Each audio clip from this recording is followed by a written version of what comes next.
അകമല കുഴിയോട് പ്രദേശത്ത് ജനവാസ മേഖലയിലിറങ്ങി പ്രശ്നങ്ങൾ സൃഷ്ടിക്കുന്ന ഒറ്റയാനെ തുരത്താനുള്ള നടപടികളുമായി വനം വകുപ്പ് രംഗത്ത്.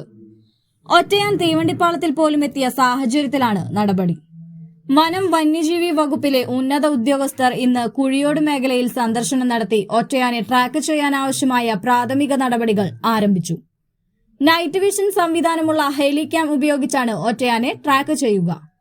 അതേസമയം കാട്ടാനകൾ തീവണ്ടിപ്പാളത്തിലെത്തുന്നത് തടയാനാവശ്യമായ നടപടികൾ സ്വീകരിക്കണമെന്നും ആനകൾ തീവണ്ടിപ്പാളത്തിലെത്തിയാൽ മുന്നറിയിപ്പ് നൽകുന്ന ഗജരാജ് സുരക്ഷാ സംവിധാനം അടിയന്തരമായി അകമലയിൽ സ്ഥാപിക്കണമെന്നും പ്രതിപക്ഷ നേതാവ് കെ അജിത് കുമാർ ആവശ്യപ്പെട്ടു. കഴിഞ്ഞ 2 ആഴ്ചയായി ജനവാസ മേഖലയിൽ വിലസുന്ന കാട്ടാനകൾ പൂക്കുന്നത്ത് ബാബുവിന്റെയും ജയേഷിന്റെയും ഗോവിന്ദൻകുട്ടിയുടെയും കൃഷിസ്ഥലങ്ങളിലിറങ്ങി ലക്ഷങ്ങളുടെ നാശനഷ്ടങ്ങളാണ് ഉണ്ടാക്കിയത്. ഇന്ന് ഞാൻ മനസ്സിലാക്കുന്നത് ഫോറസ്റ്റ് ഉദ്യോഗസ്ഥന്മാർ ഒരു പ്രത്യേക ഡ്രൈവിലൂടെ ആനയെ കുഴിയോട് ഭാഗത്തുനിന്ന് നീക്കാൻ വേണ്ടിയുള്ളൊരു പരിശ്രമം നടന്നുകൊണ്ടിരിക്കുക.